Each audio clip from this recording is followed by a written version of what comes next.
नमस्कार मित्रों, आज हम बात करेंगे कि जन्म कुंडली में 5 ग्रहों की युति का क्या फल होगा। मित्रों, यदि आपकी जन्म कुंडली में सूर्य, चंद्र, मंगल, शुक्र और केतु ये पांचों ग्रह किसी भी भाव में, किसी भी राशि में एक साथ बैठे हों तो ऐसा व्यक्ति बुद्धिमान और चतुर, चालाक व्यक्तित्व का होता है। ऐसे लोग किसी भी प्रकार से चतुराई से, चालाकी से अपना काम निकालने में माहिर होते हैं और ये लोग स्वार्थी स्वभाव के होते हैं। केवल और केवल अपने फायदे के विषय में सोचने वाले होते हैं और कई बार ये लोग अपने फायदे के लिए दूसरे व्यक्ति को धोखा देने में भी पीछे नहीं हटते हैं। ये लोग स्वतंत्र विचारधारा के होते हैं, अपनी मनमर्जी से काम करने वाले होते हैं, मनमौजी स्वभाव के होते हैं और यही कारण है कि ये लोग अपने परिवार से अलग हट करके काम करने वाले होते हैं। यदि इनके परिवार में सभी लोग व्यापार करेंगे तो ये नौकरी करेंगे, परिवार में सभी लोग नौकरी करेंगे तो ये व्यापार करेंगे, परिवार में सभी लोग डॉक्टर हैं तो ये कुछ और करेंगे। मतलब अपने परिवार के साथ चलने वाले नहीं होते हैं, अपनी मर्जी से कुछ अलग करने वाले होते हैं और कुछ अलग करना चाहते हैं। इसी कारण से इन लोगों को सफलता थोड़ी देर से मिलती है। इन लोगों के अपने परिवार के बड़े लोगों से मतभेद भी होते रहते हैं। परिवार के लोग कुछ कहते हैं तो इनको अच्छा नहीं लगता, ये कुछ कहते हैं तो उनको अच्छा नहीं लगता। इस तरह का इनके साथ में मतभेद चलता रहता है। ये लोग जिद्दी स्वभाव के भी होते हैं, जो कुछ सोच लें वही करने वाले होते हैं। ये लोग सिद्धांतवादी होते हैं और थोड़ा सनकी स्वभाव के होते हैं, थोड़ा मूडी स्वभाव के होते हैं। यदि एक बार इन्होंने कुछ सोच लिया तो भले ही वो गलत ही क्यों ना हो, लेकिन ये करेंगे ज़रूर। और जो कुछ ये लोग करना चाहते हैं वो करते हैं। दूसरा व्यक्ति यदि इनको ज़्यादा सलाह देता है तो फिर ये लोग उस व्यक्ति से बुराई कर लेते हैं। स्वाभिमानी भी होते हैं, किसी भी व्यक्ति के सामने जल्दी से झुकना पसंद नहीं करते और कई बार बहुत ज़्यादा स्वाभिमानी होने के कारण इन लोगों को नुकसान भी होता है। समाज के ज़्यादातर लोगों से इनका संबंध बहुत अच्छा नहीं होता है और समाज में इनकी पीठ पीछे बुराई भी बहुत होती है। इनके मुंह पर तो कोई व्यक्ति कुछ नहीं कह पाता, क्योंकि ये लोग थोड़ा दबदबा रखने वाले भी होते हैं, थोड़े बड़े होते हैं और कई बार इन लोगों के पास में पैसा रुपया भी होता है तो समाज में इनका थोड़ा दबदबा होता है। इसीलिए इनके मुंह पर कोई व्यक्ति इनको कुछ नहीं बोल पाता है, लेकिन इनके पीठ पीछे इनकी बुराई बहुत होती है।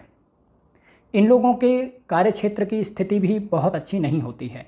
इनके कार्यक्षेत्र में या तो फिर इनके अपने बॉस से या फिर अपने वरिष्ठ अधिकारियों से मतभेद होते हैं अथवा साथ में काम करने वालों से मतभेद होते हैं।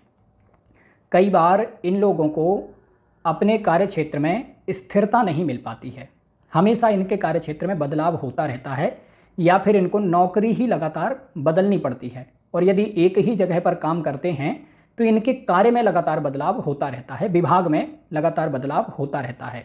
इस कारण से भी इनको परेशानी होती है। इन लोगों को अपने कार्य का क्रेडिट भी नहीं मिलता है, यानी कि काम ये लोग करते हैं, मेहनत ये लोग करते हैं और उसका जो क्रेडिट है कोई दूसरा व्यक्ति ले जाता है। मेहनत ये लोग करते हैं, नाम किसी और का होता है, पैसा किसी और को मिलता है। ये लोग मेहनती होते हैं और लगातार मेहनत करने वाले होते हैं, लेकिन इनको अपनी मेहनत के अनुरूप पैसा नहीं मिल पाता है। जितना ये लोग मेहनत करते हैं उतनी सफलता इनको नहीं मिल पाती है। इन लोगों को मजबूरन दूसरों के अधीन रह करके काम करना पड़ता है। इनको अपने भाग्य का ज़्यादा साथ नहीं मिल पाता है और ना चाहते हुए भी दूसरों के अधीन रह करके काम करना पड़ता है, दूसरों के नीचे रह करके काम करना पड़ता है। भले ही ये लोग अपने ऊपर वाले व्यक्ति से ज़्यादा जानते हों, लेकिन फिर भी इनको नीचे रह करके काम करना पड़ता है। कई बार ये लोग व्यापार करते हैं तो व्यापार में भी अपनी स्वतंत्रता से काम नहीं कर पाते हैं। व्यापार में भी किसी न किसी व्यक्ति के अधीन रह करके काम इनको करना पड़ता है। ये लोग अति कामुक प्रवृत्ति के होते हैं और कई बार परस्त्री के प्रति अत्यधिक आकर्षित होने वाले होते हैं। यदि किसी स्त्री की कुंडली हो तो वह परपुरुष के प्रति अत्यधिक आकर्षित होने वाली होगी। लेकिन ये कोई बड़ी बात नहीं है, ये बहुत सामान्य बात है। ये लोग बहुत मेहनती होते हैं और लगातार धन कमाने की कोशिश करते हैं, लेकिन बीच बीच में कई बार इन लोगों का मन बहुत ख़राब हो जाता है। ये लोग मानसिक रूप से बहुत ज़्यादा परेशान हो जाते हैं, चिंता करने लगते हैं और इन लोगों को अपने भविष्य की बहुत ज़्यादा चिंता होने लगती है। कई बार ये लोग अपने भविष्य को सोच सोच करके डरने लगते हैं। इनको ऐसा लगता है कि हमारा क्या होगा, 10 साल बाद कहीं ऐसा हो गया तो हम क्या करेंगे, कहीं वैसा हो गया तो हम क्या करेंगे, ये पैसे हमारे पास ये खर्च हो गए तो हम क्या करेंगे, ये व्यक्ति हमारे पास ये चला गया तो हम क्या करेंगे, ये व्यापार हमारा चल रहा है ये बंद हो गया तो हम क्या करेंगे, ये नौकरी है ये चली गई तो क्या करेंगे। मतलब एक भविष्य का जो डर होता है ना, वो डर इनको लगातार लगता रहता है। इनको ऐसा लगता है कि हमारा क्या होगा बाद में, और इसी कारण से, इसी डर के कारण ये लोग लगातार मेहनत करते रहते हैं, लेकिन इन लोगों को अपनी मेहनत के अनुरूप पैसा नहीं मिल पाता है और ये लोग पैसे कमाने की खूब कोशिश करते हैं, फिर भी इन लोगों को आर्थिक परेशानी होती है। पैसे से संबंधित कोई ना कोई समस्या इनको बनी रहती है और ये लोग मानसिक रूप से भी बहुत ज़्यादा परेशान होते हैं। कभी कभी तो ये लोग अपने आप को परिस्थितियों में उलझा हुआ महसूस करते हैं।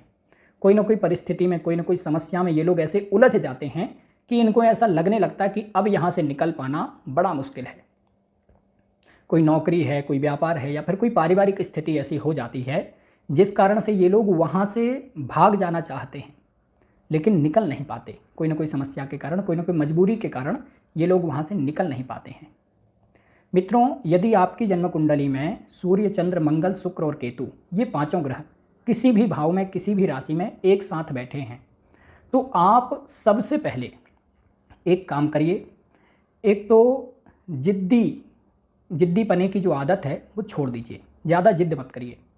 जो कुछ सामने मिल जाए वही काम कर लीजिए। ज़्यादा ये मत सोचिए कि हमको ये नहीं, यही काम करना है, ये नहीं करेंगे वही करेंगे, इस तरह का मत सोचिए। जो मिल जाए कर लीजिए। और दूसरी चीज़ ये है कि समाज के या फिर अपने आसपास के सभी लोगों से अच्छा व्यवहार बना करके रखने की कोशिश करिए। और तीसरी चीज़ ये है कि कभी भी अपने कार्य में लगातार बदलाव मत करिए। कोई भी एक काम पकड़ लीजिए और उसी काम को लगातार करिए। बार बार काम को यदि आप बदलेंगे तो आपको परेशानी होगी।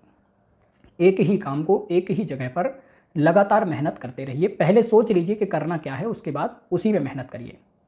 और साथ ही शंकर जी की उपासना करिए। आसपास में, आपके घर के आसपास कहीं मंदिर हो शंकर जी का, तो वहाँ पर जाकर के शिवलिंग पर काला तिल और पानी, दोनों चीज़ें शिवलिंग पर चढ़ाइए। पानी एक लोटे में ले लेंगे और उसमें काला तिल ऊपर से डाल लेंगे, थोड़ा सा, एक चुटकी, और शंकर जी पर चढ़ाएंगे। और साथ ही दुर्गा जी की उपासना करिए। यदि दुर्गा जी का कोई पाठ कर सकते हैं तो तंत्रोक्त देवी सूक्त का पाठ करिए, और यदि नहीं कर सकते हैं तो कम से कम अपने घर में सिंहवाहिनी माता की, शेर पर बैठी हुई जो दुर्गा जी हैं, उनकी फ़ोटो लगाइए या फिर मूर्ति रखिए और सुबह शाम उनकी पूजा करिए। बस इतना ही करने मात्र से आपको अच्छी सफलता मिलेगी और आपकी जो मानसिक परेशानियां हैं वो ठीक हो जाएंगी। मित्रों, आज के लिए बस इतना ही। नमस्कार।